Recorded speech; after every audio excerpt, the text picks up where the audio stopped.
بسم اللہ الرحمن الرحیم۔ السلام علیکم۔ واقعہ کربلا۔ ہمارے پیارے نبی حضرت محمد صلی اللہ علیہ وآلہ وسلم کو دنیا سے پردہ فرمائے ابھی 50 سال ہی گزرے تھے کہ عراق کے شہر کوفہ سے کچھ فاصلے پر کربلا کے مقام پر یزید کے لشکر نے فرزند رسول حضرت سیدنا امام حسین رضی اللہ عنہ کو حالت سفر میں ان کے اہل و عیال اور رفقا سمیت شہید کر دیا۔ خلافت راشدہ کا 30 سالہ دور حضرت امام حسن رضی اللہ عنہ پر مکمل ہو چکا تھا اور پھر بادشاہت کی ابتدا حضرت معاویہ رضی اللہ عنہ سے ہوئی۔ جب 60 ہجری میں حضرت سیدنا امیر معاویہ رضی اللہ عنہ کا انتقال ہوا اور یزید ان کا جانشی بنا، تب تخت حکومت پر بیٹھتے ہی اس کے لیے سب سے اہم مسئلہ حضرت سیدنا امام حسین رضی اللہ عنہ، حضرت سیدنا عبداللہ بن زبیر رضی اللہ عنہ اور حضرت سیدنا عبداللہ بن عمر رضی اللہ عنہ سے بیعت لینے کا تھا، کیونکہ ان وجوہات کی بنا پر یزید کو پیش نظر سب سے بڑا مسئلہ اپنی حکومت کی بقا اور اسے تحفظ دینا تھا، لہٰذا اس نے ان حضرات مقدسہ سے بیعت لینا ضروری سمجھا۔ چنانچہ اس نے مدینہ منورہ کے گورنر ولید بن عقبہ کو حضرت سیدنا امیر معاویہ کی وفات کی خبر دی اور ساتھ ہی ان حضرات مقدسہ سے بیعت لینے کے لیے سخت تاکیدی حکم بھیجا۔ ولید نے حضرت سیدنا امام حسین رضی اللہ عنہ کو حضرت سیدنا امیر معاویہ کی وفات کی خبر دی اور یزید کی بیعت کے لیے کہا۔ آپ رضی اللہ عنہ نے تعزیت کے بعد فرمایا کہ میرے جیسا آدمی اس طرح چھپ کر بیعت نہیں کرتا اور نہ میرے لیے اس طرح چھپ کر بیعت کرنا مناسب ہوگا۔ اگر آپ باہر نکل کر عام لوگوں کو اور ان کے ساتھ ہمیں بھی دعوت دیں تو یہ مناسب ہوگا۔ یزید کی بیعت حضرت سیدنا امام حسین رضی اللہ عنہ کو دلی طور پر سخت ناپسند تھی، کیونکہ وہ نااہل تھا اور اس کا تقرر بھی خلفائے راشدین کے اسلامی طریقہ انتخاب کے بالکل خلاف ہوا تھا، اس لیے آپ احتجاجاً اس کے خلاف تھے، اور دوسری طرف حالات اجازت نہیں دے رہے تھے کہ آپ علل اعلان اس کے خلاف آواز بلند کریں، لہٰذا آپ رضی اللہ عنہ نے اپنے اہل و عیال اور عزیز و اقارب کو ساتھ لے کر مدینہ منورہ سے مکہ مکرمہ کی طرف ہجرت فرما لی۔ آپ رضی اللہ عنہ کے مکہ مکرمہ پہنچنے کی خبر سن کر لوگ جوک در جوک آپ کی خدمت میں حاضر ہو کر زیارت کا شرف حاصل کرنے لگے۔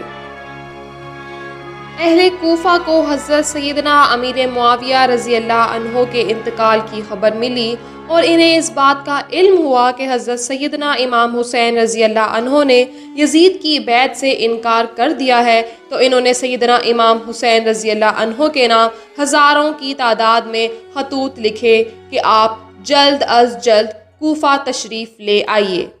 مسند خلافت آپ کے لیے خالی ہے، ہمارے اموال اور ہماری گردنیں آپ کے لیے حاضر ہیں، سب کے سب آپ کے منتظر و مشتاق ہیں، آپ کے سوا کوئی ہمارا امام و پیشوا نہیں، آپ کی مدد کے لیے یہاں ہزاروں کا لشکر حاضر ہے۔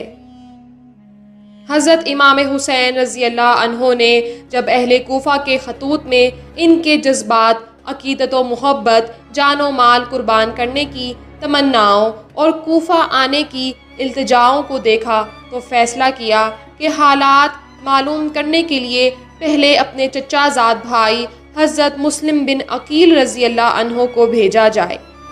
چنانچہ آپ نے انہیں اہل کوفہ کے نام ایک خط دیا اور فرمایا کہ آپ کوفہ جا کر بذات خود براہ راست حالات کا صحیح اندازہ لگا کر ہمیں اطلاع دیجیے،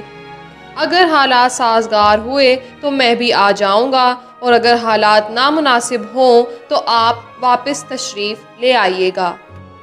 صدر الفاضل حضرت علامہ سعید نعیم الدین مراد آبادی فرماتے ہیں کہ اگرچہ امام حسین رضی اللہ عنہ کی شہادت کی خبر مشہور تھی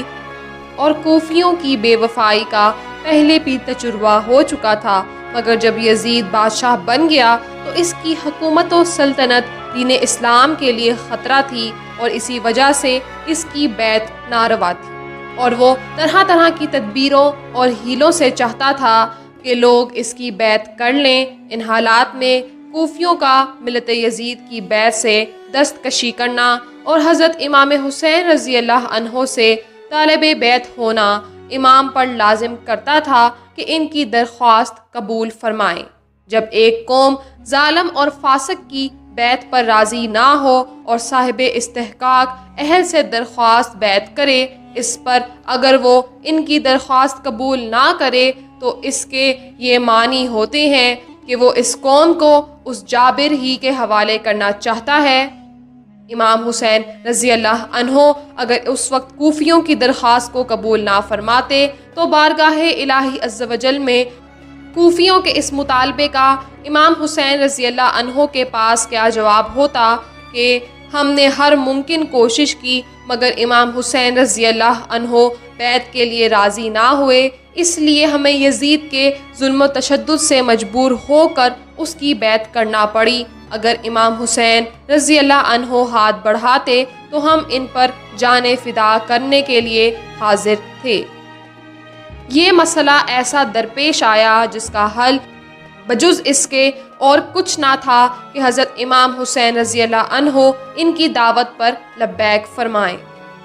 بہرحال حضرت سیدنا مسلم بن عقیل رضی اللہ عنہ نے اہل کوفہ کی بے پناہ محبت و عقیدت کو دیکھ کر حضرت سیدنا امام حسین رضی اللہ عنہ کی خدمت میں خط لکھ کر بھیجا کہ ہزاروں افراد نے میرے ہاتھ پر بیعت کر لی ہے اور یہاں کے سب لوگ آپ کی تشریف آوری کے منتظر ہیں۔ امام حسین رضی اللہ عنہ نے اس اطلاع کے بعد کوفہ جانے کا ارادہ کر لیا، اور ادھر کوفہ میں جو فساد برپا ہو چکا تھا اس کی آپ کو خبر نہیں ہوئی تھی۔ حضرت سیدنا امام حسین رضی اللہ عنہ نے 3 ذوالحجہ 60 ہجری کو اپنے اہل بیت اور خدام وغیرہ کل 82 افراد کو ہمراہ لے کر راہ عراق اختیار فرمائی۔ راستے میں حضرت سیدنا امام حسین رضی اللہ عنہ کو کوفیوں کی بدعہدی اور حضرت سیدنا مسلم بن عقیل رضی اللہ عنہ کی شہادت کی خبر مل گئی تھی۔ اس پر امام حسین رضی اللہ عنہ کے رفقا کی رائے میں اختلاف ہوا، اور ایک بار آپ رضی اللہ عنہ نے بھی واپسی کا ارادہ فرمایا، لیکن بہت گفتگو کے بعد یہی طے پایا کہ سفر جاری رکھا جائے اور واپسی کا خیال چھوڑ دیا جائے۔ حضرت سیدنا امام حسین رضی اللہ عنہ نے بھی اس رائے سے اتفاق کیا اور قافلہ آگے چل دیا، یہاں تک کہ حضرت سیدنا امام حسین رضی اللہ عنہ نے کربلا میں نزول فرمایا۔ یہ محرم الحرام کی 2 تاریخ تھی۔ آپ رضی اللہ عنہ نے اس مقام کا نام دریافت کیا تو معلوم ہوا کہ اس جگہ کو کربلا کہتے ہیں۔ حضرت سیدنا امام حسین رضی اللہ عنہ کربلا سے واقف تھے، اور آپ کو معلوم تھا کہ کربلا ہی وہ مقام ہے جہاں اہل بیت رسالت کو راہ حق میں اپنے خون کی ندیاں بہانی ہوں گی۔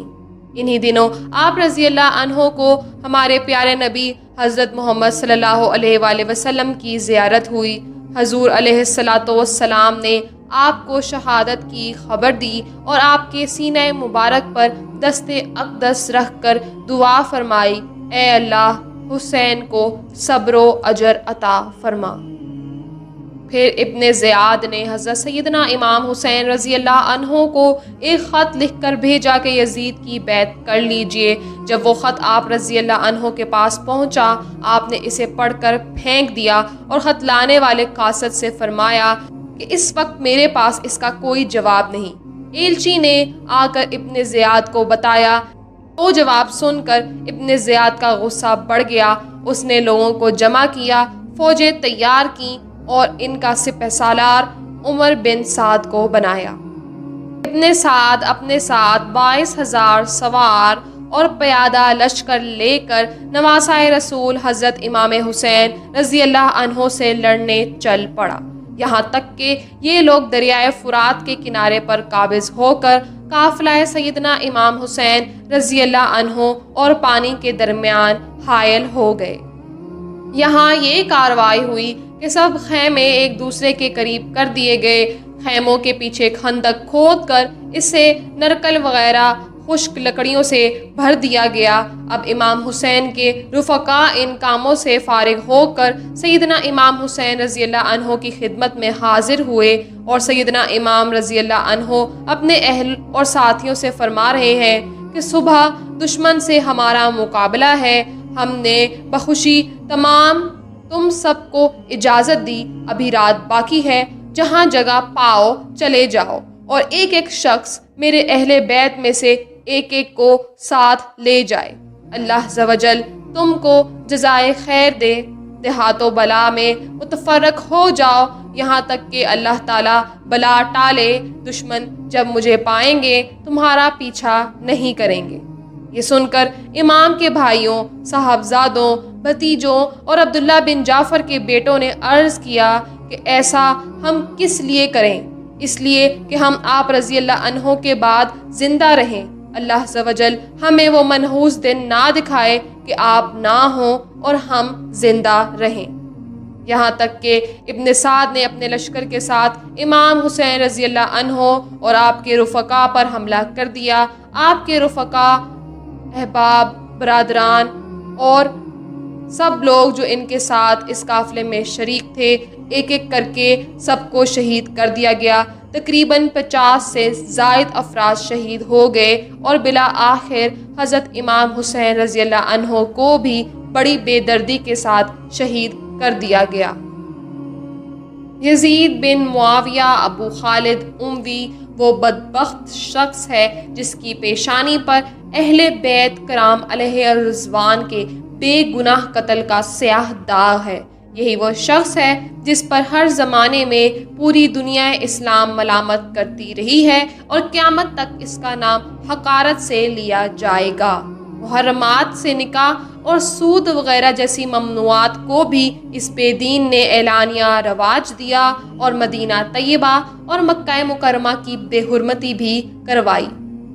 یہیں پر واقعہ کربلا کا سیاسی پس منظر اختتام پذیر ہوتا ہے۔ اگر آپ کو یہ ویڈیو پسند آئی تو چینل کو سبسکرائب اور ویڈیو کو لائک اور شیئر کرنا مت بھولیے۔